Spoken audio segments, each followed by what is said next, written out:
All right. David, thank you so much for joining me today. I'm so excited to have you on. You're in a very exciting time of your life with the book and all the things that you've got going on, and I can't wait to share with our listeners all of the wonderful things that are happening in your world, if you don't mind sharing. Of course not. So, first of all, can you tell us your story of how you got into massage therapy? Well, my initial studies in college were in philosophy and particularly in music composition. That was my major, and that's what I got my degree in. Like many people in their first studies or first career, I was fascinated with the topic and with the activity of doing and writing music and so on. However, I discovered slowly that I didn't want to do it for a living. It's almost like I liked it too much to subject it to the marketplace. So I got into psychotherapy and counseling to determine, well, so what am I going to do with my life here? And I was, kind of at a low point. And I've got into Gestalt psychotherapy. And as you may know, Gestalt psychotherapy was the main person in it was Fritz Perls, was his name. And he himself worked mostly at the Esalen Institute, and he invited Ida Rolf to come to Esalen. And so he was responsible for her being there where she did her first Rolfing trainings.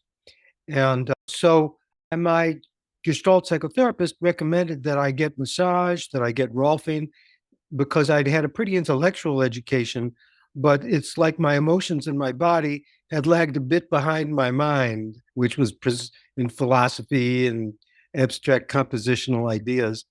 And so I got massage. That was very helpful. I got Rolf. That blew my mind because it enabled me to get in touch with emotions that I really had not experienced as being kind of held in the body and in the nervous system. And it also showed me that I could be physically capable, not just intellectually capable. So I then began doing martial arts. And shortly thereafterwards, I formed a group in Chicago with a couple of Rolfers, some acupuncturists, yogis, where we met every Monday night and just exchanged information. It was a free group, and probably there was maybe a dozen people in it. And so that was my introduction to taking body work more seriously, to the point where I went, I don't want to just talk about this and I don't want to just experience it. I want to do it. So I started studying with Bob King, who was the founder of the Chicago School of Massage Therapy in 1977. And he was a wonderful teacher, fascinating and a cool guy. And he very much welcomed me, as did Jim Hackett, the other co director. And so I worked with them. Then I studied. They sponsored a workshop from a Rolfer named Daniel Blake, who was a direct student of Ida Rolf's. And so I took advantage of that workshop in structural bodywork with Daniel Blake and did 500 hours of study with him. After which time I was really excited to do this offshoot of Rolfing that I learned. Plus, shortly thereafterwards, I began teaching anatomy at the Chicago School of Massage Therapy, which was the first place I started to really teach seriously. What an incredible way to be introduced to massage. It always fascinates me the stories on how massage therapists become therapists because there's Absolutely. always a really cool story behind it, especially people in your position that have ended up writing books and teaching and becoming that's their career, right? It's not just a passing job that happens. And when you focus your life on this kind of work, it's always fascinating to hear how it started, what the Yeah. spark was that got the fire going. Hmm. So thank you so much for sharing, because that is very interesting. I'm glad to Sure. hear that you were introduced to it and it helped you create a more mind body connection within yourself, which opened up a whole new avenue for you in many ways, it sounds like. Will you please explain what zero balancing is? Let me start by backing up a tiny bit. So, studying with Daniel Blake, the Rolfer in 1982 and 83 really opened up and grounded my work in anatomy, which was very important to me to understand a little more deeply than in basic training the details of anatomy and to work more knowledgeably with body, mind, spirit. I studied with him, and then I was curious about cranial sacral work, and I decided to study cranial sacral work, which showed me that with a fairly light touch, you could affect the person very deeply. Whereas the deep tissue that I was by now teaching at the Chicago School of Massage Therapy was, fairly heavy duty in terms of pressure. So cranial work told me, oh, wow, you can affect a person deeply through quality of touch rather than quantity of touch. So at that point, I changed what I was teaching. And instead of calling it deep tissue, I called it deep massage. And actually, a later book that I wrote is called The Deep Massage Book. And the emphasis is on deep in a mind body sense. So after I started teaching deep massage, I had been invited to teach at AMTA conventions, particularly the first one I think was in Omaha in 1983. And then that person one person who heard me there said, would you like to come down and teach in some workshops in Texas? So I taught a workshop in Austin, Houston, and Dallas. And as you might expect, given my background, Austin attracted me the most. And so I moved here in 1984 and helped start a school called the Texas School of Massage Studies, which is owned by Sherry Glover. Now, at the same time, I was being introduced to zero balancing. I had written a book in conjunction with my workshops called Putting the Soul Back in the Body. That was my first book, a manual of imaginative anatomy for massage therapists. So I had put the soul back in the body as my kind of manual for the Texas workshops. I moved here. I began teaching just advanced classes and then started to teach basic and advanced classes at the Texas school. And it was during that time that I'd been hearing about zero balancing, and I was curious about, well, what's this zero balancing? It's a word that is not self-explanatory in terms of, well, what does it do? What does it mean? So I started looking into it. I got a couple of sessions. One of my first sessions just blew my mind because I was very fatigued going into it. And after 20 minutes of work, I got up and I was like just ready, like a fighter. I couldn't believe the transformation in terms of my energy in just one simple short session. So I invited the founder of Zero Balancing, who I had already do an interview for Massage Therapy Journal, which at that time I was the editor of. His name is Dr. Fritz Smith. And Fritz also resided at Esalen. So distinct from Fritz Perls, Fritz Smith is the founder of Zero Balancing. And we met 85, I think, at this Washington AMTA convention. We met for breakfast. I liked him right away. He was a really nice person. He seemed to be as interested in me as me in him. And then he gave a talk. And that talk was straight into what I was wondering about those days, because having studied a variety of things, and not just cranial sacral, I'd studied shiatsu, I'd studied all sorts of things. I nonetheless felt like it was something I wasn't touching in the person, and I couldn't understand what could it be. Well, he started by shortly talking about that we have layers of our anatomy. We have the skin, we have the muscles, the organs, the bones, and he said, and because we're alive, each of these conveys an energy too. It's not just a physical structure.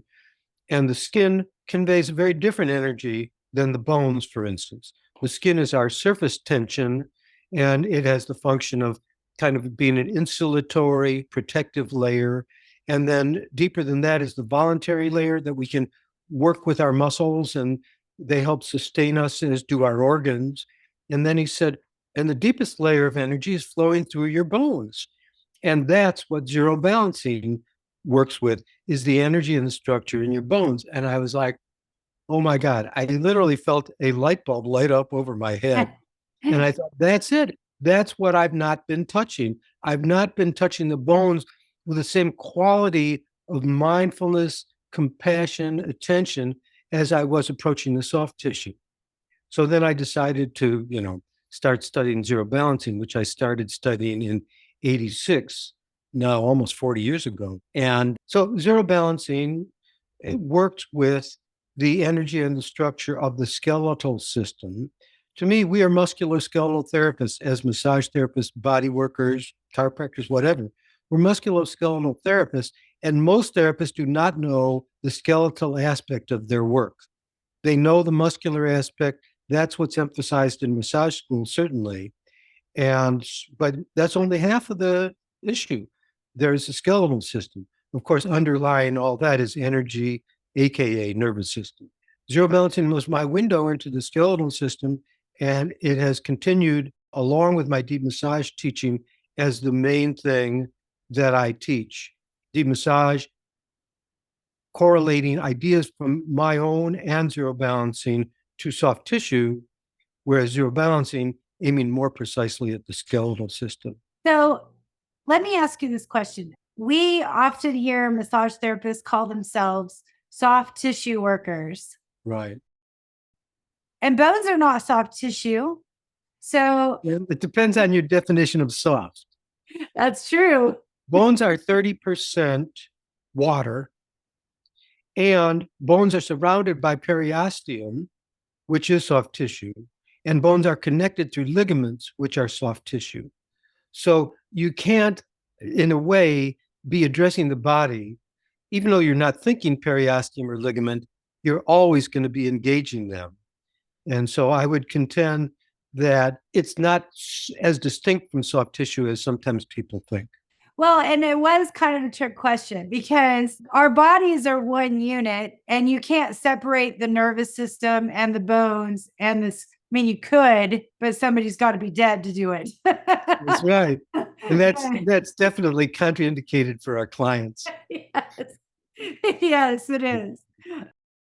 Well, thank you for explaining that. That is really some incredible ways of looking at the body and energy in the body. Can you explain to me how a zero balancing session may work? In terms of mechanically, what am I doing, or what effect might it have, or both? Both. Well, zero balancing, when it's done on its own, and it combines very nicely with many other forms of body work, so it's not exclusive. And it doesn't take a superior attitude toward other ways of working. Everybody is unique. And, the modality ultimately is not the healing element. The healing is something the person's own self does. So sometimes people say, well, isn't this powerful work? Well, not if the person doesn't respond to it. So the question is, what do people respond to? Now, if I think or they ask that they'd like to explore this zero balancing, they've heard about it and so on, then I do take a history, and then we begin to do the session. Usually first session, I'll spend up to 15 minutes taking a systematic history to get a good sense of the person, their structure, their energy, their life. So zero balancing done solely is done clothed, as is cranial sacral work, shiatsu, and so on.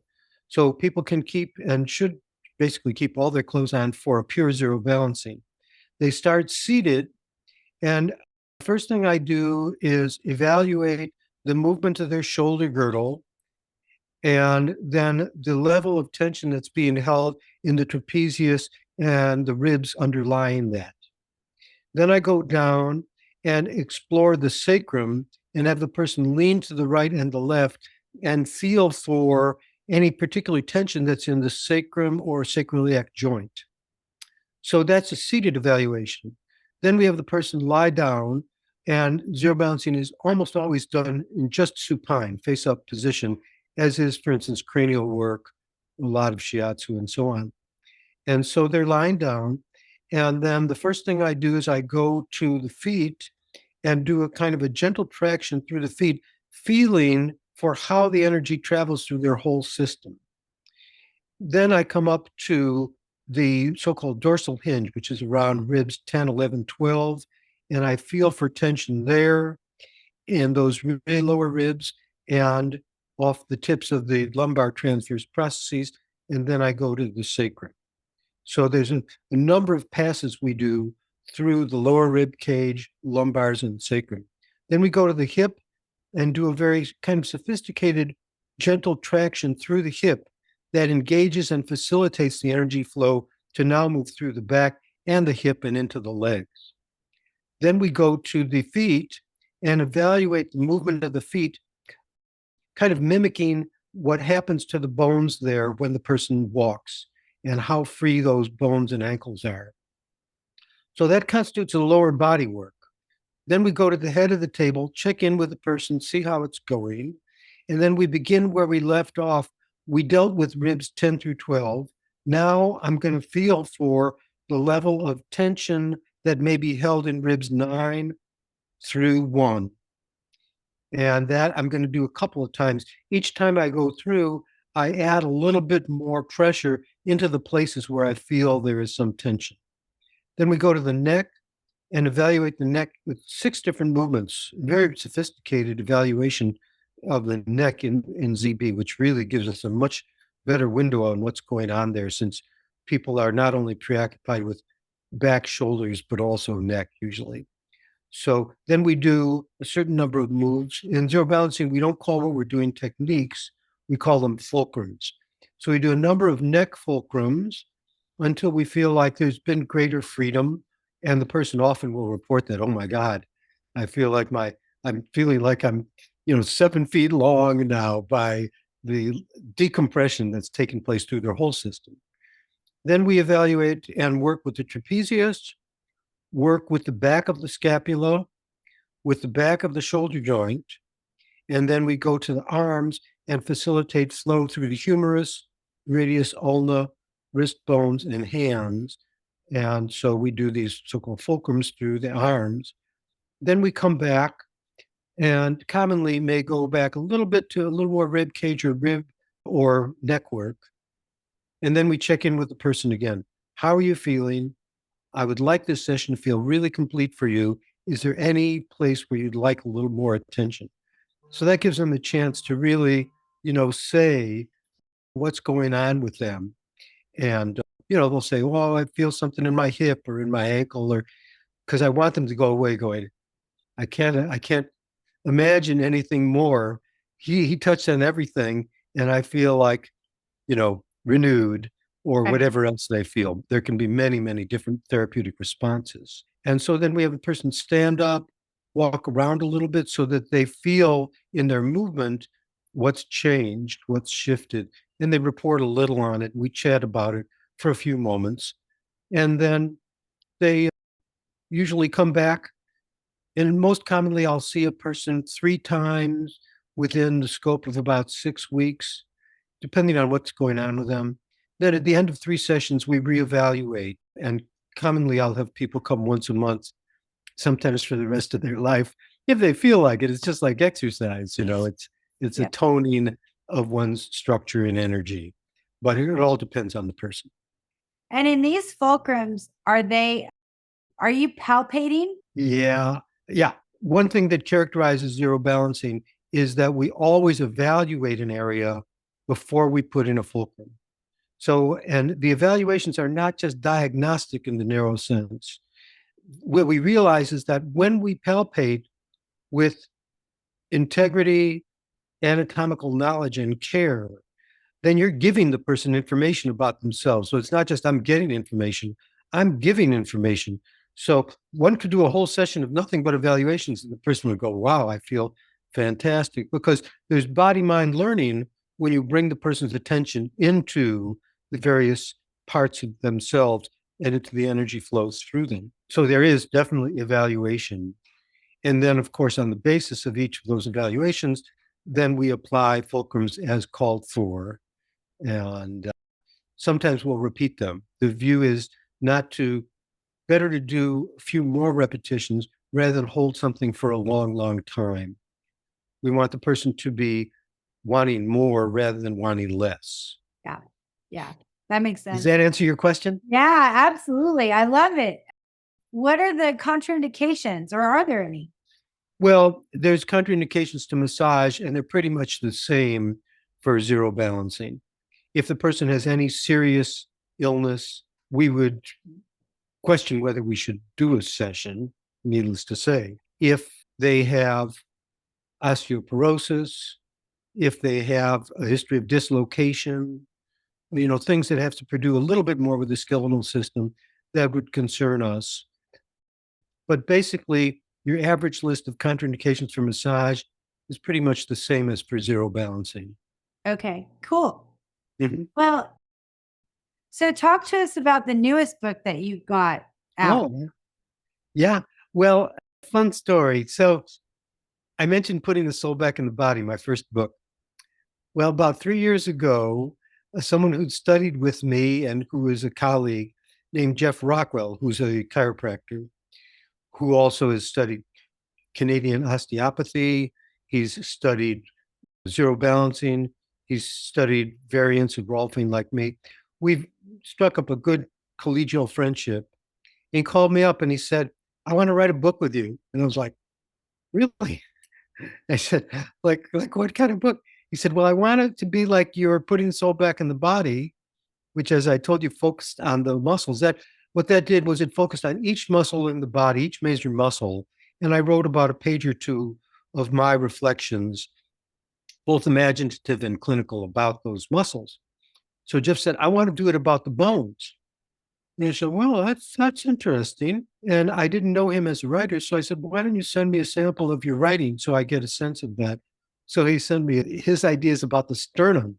So I said, all right, let's do it.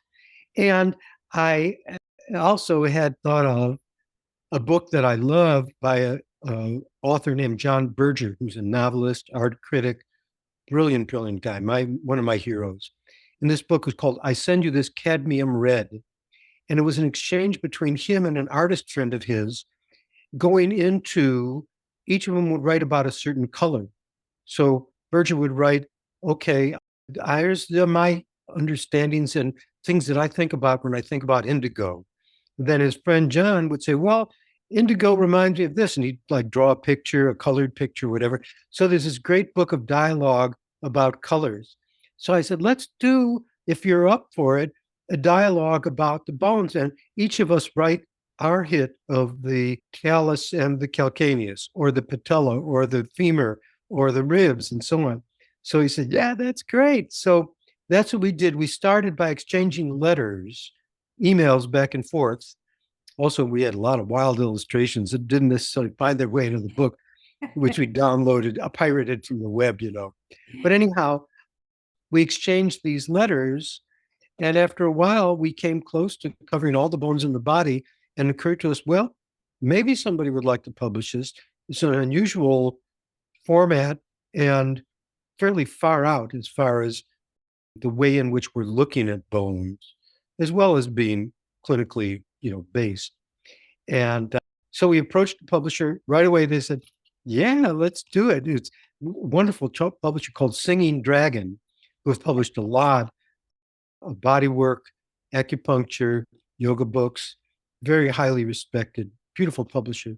So they were interested. So then we modified what we'd written so far, not just to being letters to each other, but aiming them more at the reader than at each other. So we changed our language a bit and, of course, revised it. We found an incredible illustrator who actually had illustrated one of my previous books called the Deep Massage Book, someone in Austin named Christy Crames, who has her master's in medical illustration and a very kind of Michelangelo, Leonardo feeling to her illustrations, very true to the anatomy, but with this kind of magical quality of shadow and light, and just beautiful. So we got 24 illustrations by Christy.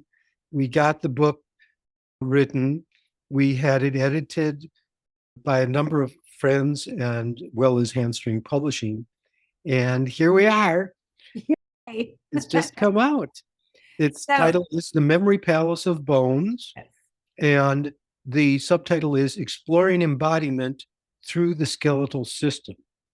Now, just to explain Memory Palace for a second, Memory Palace was an idea that was used first in Rome as a way to help remember things. Remember, when people were learned back in those days, part of it was a function of how much they could memorize because there weren't a lot of books they had to remember. So being wise, part of that was having a very good memory. And so there are a variety of systems to aid and amplify memory. The primary one of which was called the memory palace, which was where the person would imagine a palace or a sacred building in their mind. And then they would imagine populating different rooms with things that they wanted to remember. So it was like an inner library almost of images and scenes and ideas that would be created in their imagination and held in this so-called memory palace. So I said to Jeff, let's call it the memory palace of bones. And he said, yeah, let's do that. So that's where that thing came from. That is incredible. I have to interrupt you with a quick little story. I Uh-huh. am I took a class when I was young with my dad about how to remember things. I don't remember Oh, what it was called, but there's a lot of memory tricks oh, that relate to rooms and hallways and stuff. oh. And I always call my brain the brain halls when I'm talking to my friends. Let me dig that out of the closet in the back of my brain hall because things live in different sections of your brain. And I just love the fact that you use that metaphor for your book. I think that's Hey, incredible. you're an inhabitant of the memory palace. I am. Yeah. I love it. I love it. As people, massage therapists, chiropractors, PTs, all of the people that will buy your book and read it, Mhm. what would you like them to know going into the book? How would you like them to approach the reading? Well, first of all, I would tell them if they to please read only one or two sections at a time because it's important to dwell on that bone, to think about your own reflections, and to kind of let it really digest and assimilate rather than reading a book straight through, which is kind of good news. A lot of us are too busy to read a 250 page book. Well, I say, please don't read these things. And something else that distinguishes our book that was a suggestion made when we first had people looking at it was to add to each chapter what we call an embodiment. And so every chapter ends with an exercise composed either by Jeff or by me that's experiential. So it may be a mindfulness, bringing your awareness into your tibia. It may be a movement exercise. It may be a technique that you can use as a body worker. So we have 24 embodiments accompanying the 24 chapters. So that also says allow enough time to do the embodiment. Don't just read it, embody it. Yeah. That's the whole point. And of course, one of the biggest lessons is to realize that bones are not just physical things. Bones are alive. And I like to say bones carry a message. Every bone has evolved over eons of evolution, and every bone represents a solution to how you walk, how you stand, how you protect the different organs, and so on. So every bone has a message. Every bone has an evolution. Every bone is a repository of learning.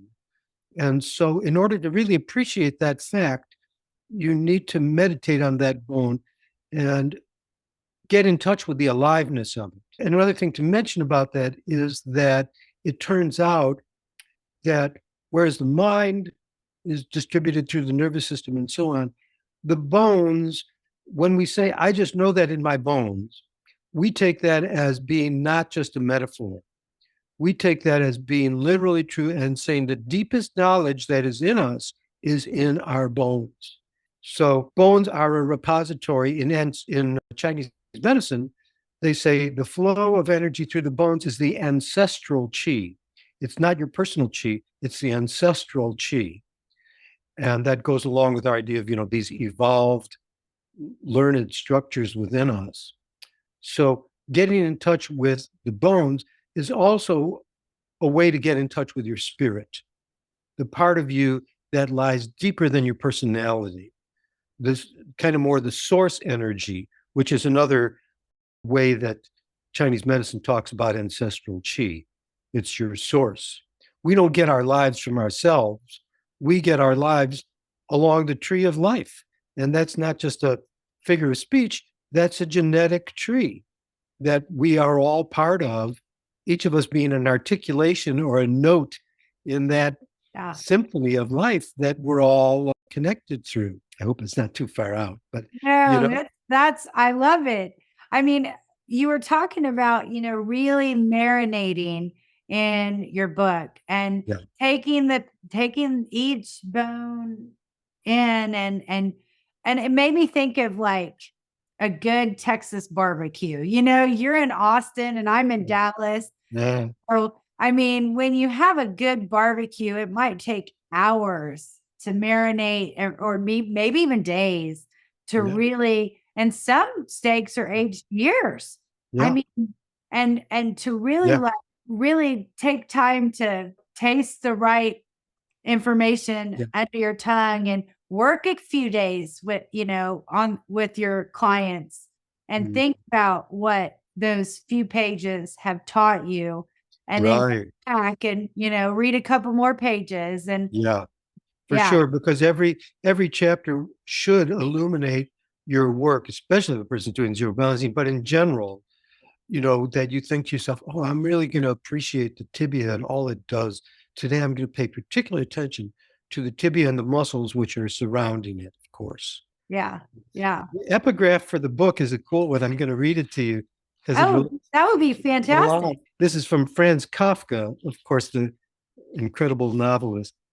I am always trying to convey something that can't be conveyed, to explain something which is inexplicable, to talk about something I have in my bones, something which can be expressed only in the bones. I mean, And what you said is very relevant, although I've not often had our book compared to barbecue and aged steaks, but I think that's totally appropriate.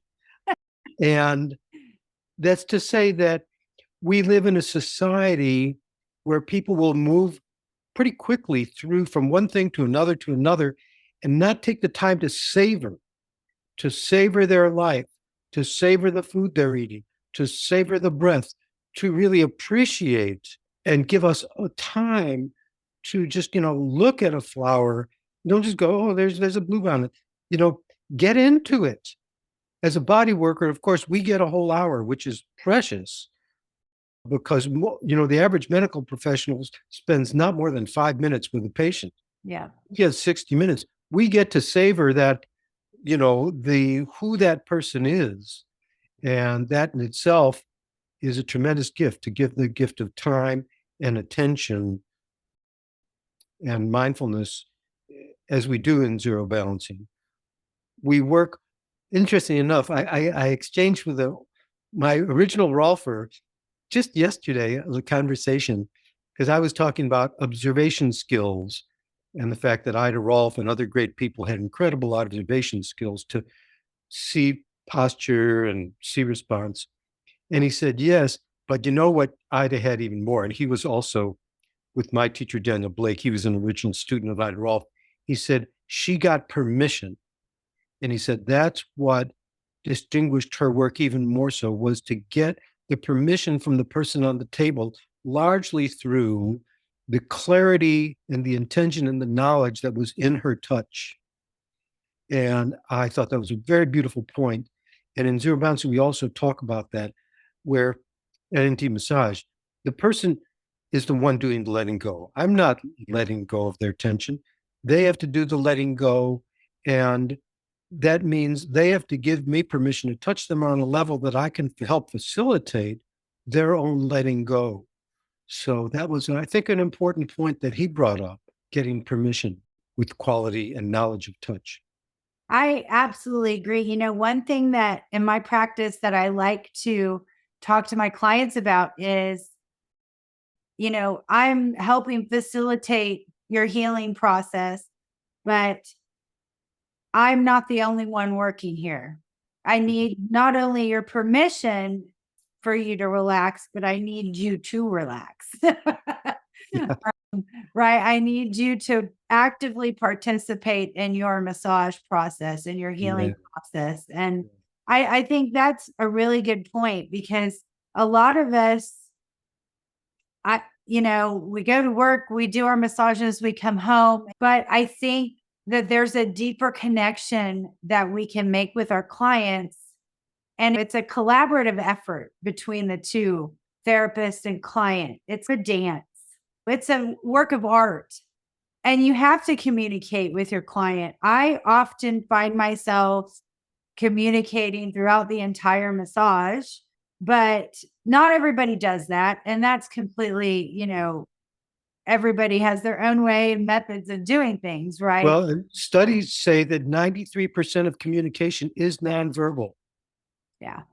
and that means touch, gesture, and so on. So we're communicating the whole time. Yes. Yes. Well, another one of my favorite phrases is I listen with my hands. Mhm. And I just think I love the fact that you use that. I feel it in my bones. I mean, Amen. we've all had that feeling of, I feel it in my bones that this person is a good person, or I feel it in my bones that this is going to be a very successful business, or, whatever you're feeling.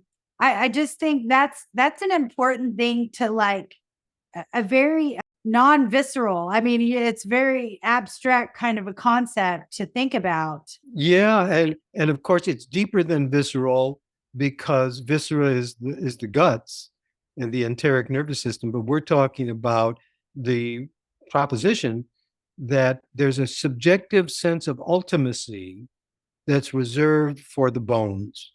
Let me say, I know it in my bones. That means I know it in the deepest place in me.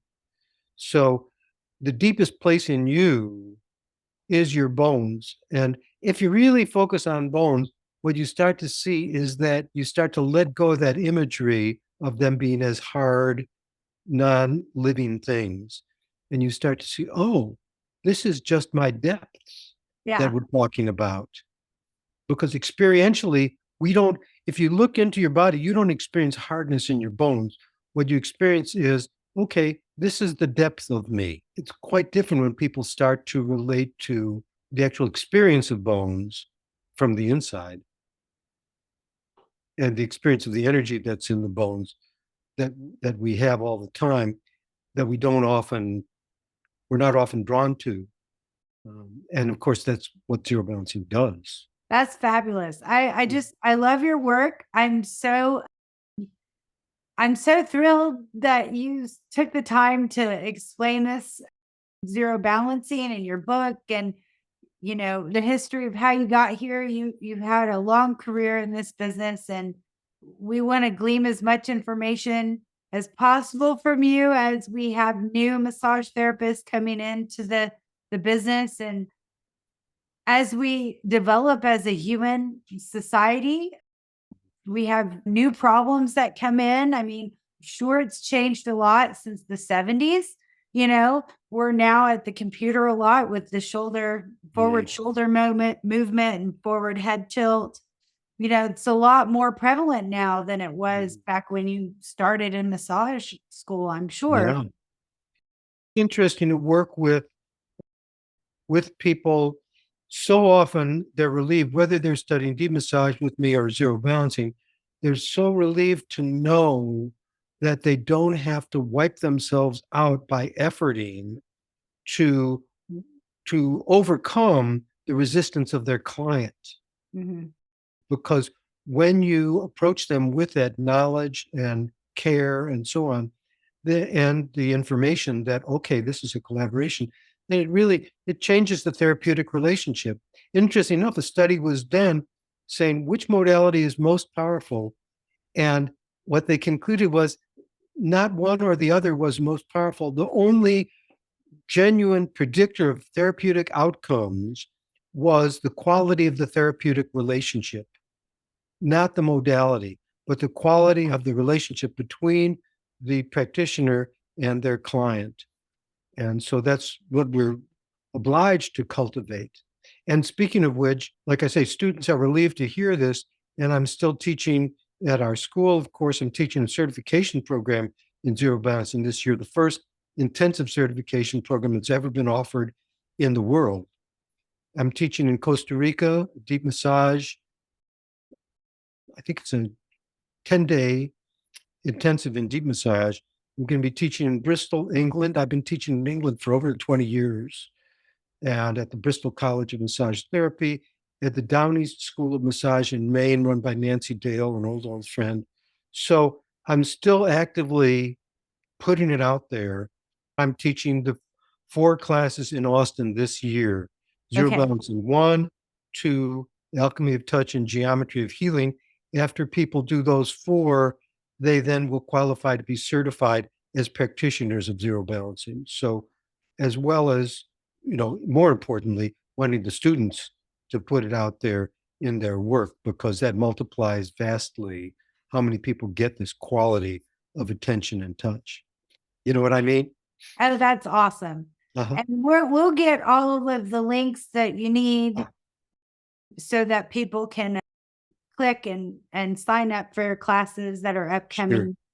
Keep your eyes open for what David's got going on in the future, because it sounds like, I mean, I want to take your class, that's for sure. I mean, I can't wait Yeah. to read the book You're a and kindred really, soul for sure. I can feel it. yeah, Beautiful yeah. questions, Julie, Well, and thank personal you. commentary as well. Well, thank you. I love this podcast. It means a lot to me.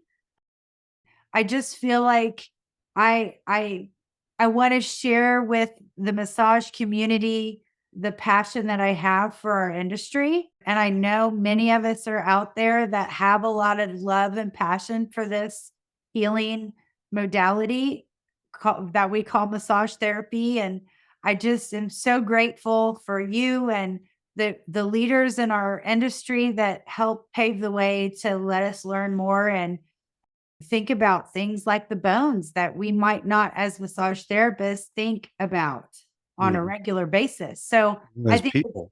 yeah, Yeah. I mean, it's really important. We may focus on the soft tissue, the fascia and the muscles and the tendons and ligaments and things like that on a regular basis. But I love the idea of incorporating more in the bones.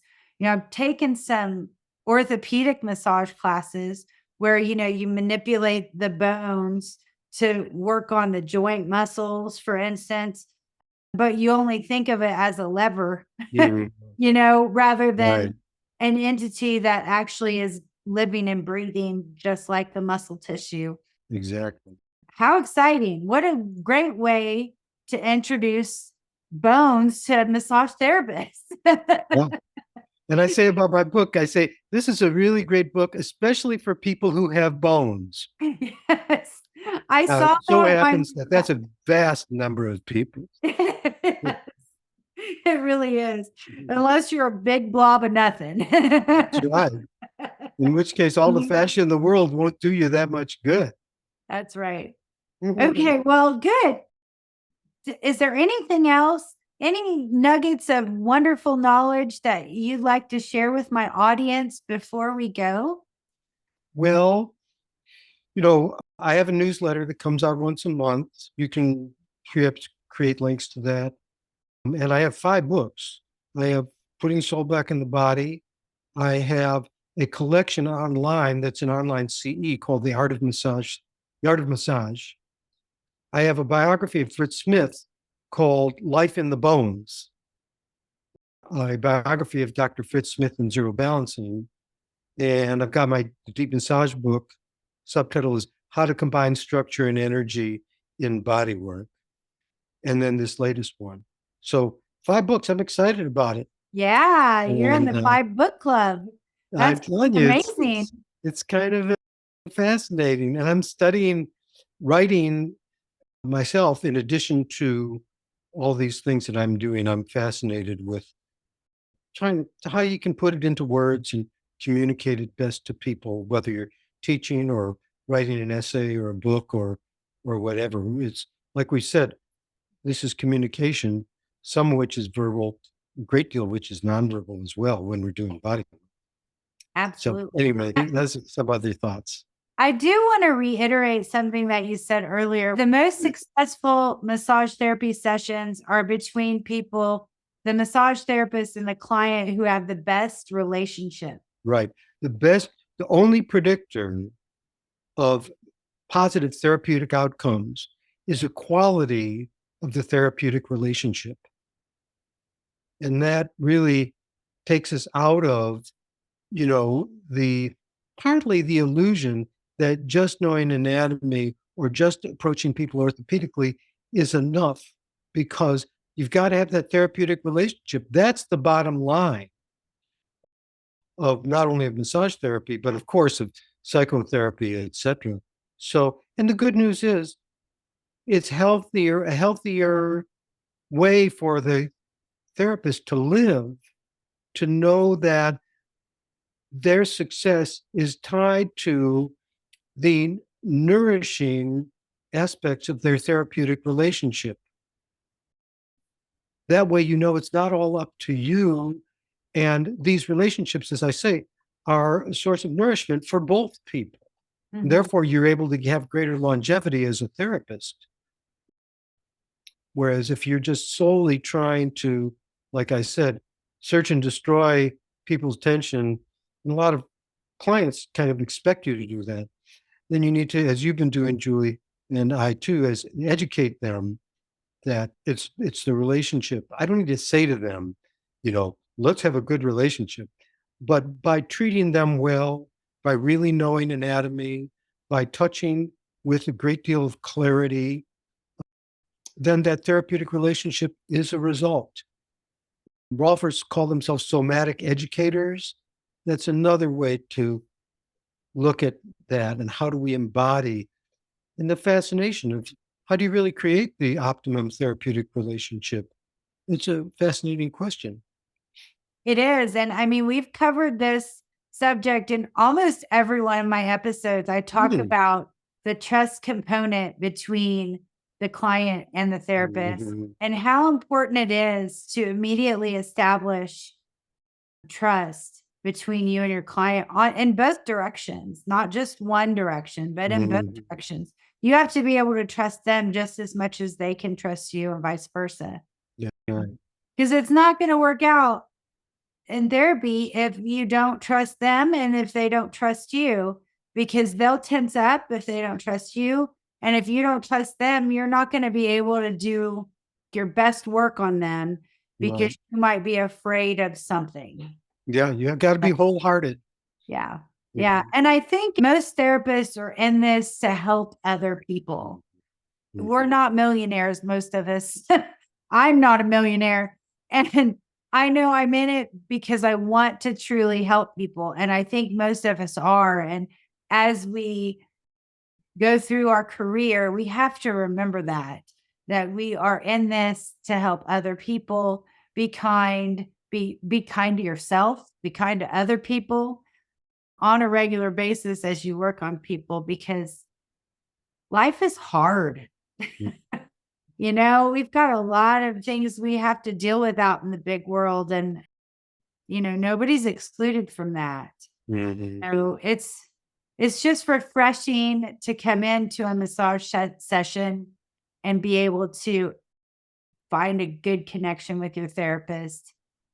And if you can do that with your clients, you'll be successful immediately, no matter what modality you use. Exactly. But I'm very thankful that zero balancing is a tool that many people can use in their toolbox, along with all of the other tools that we have. I think this is a fabulous thing that as massage therapists and chiropractors and other people can use to help facilitate the healing process. So excellent. All right. All right.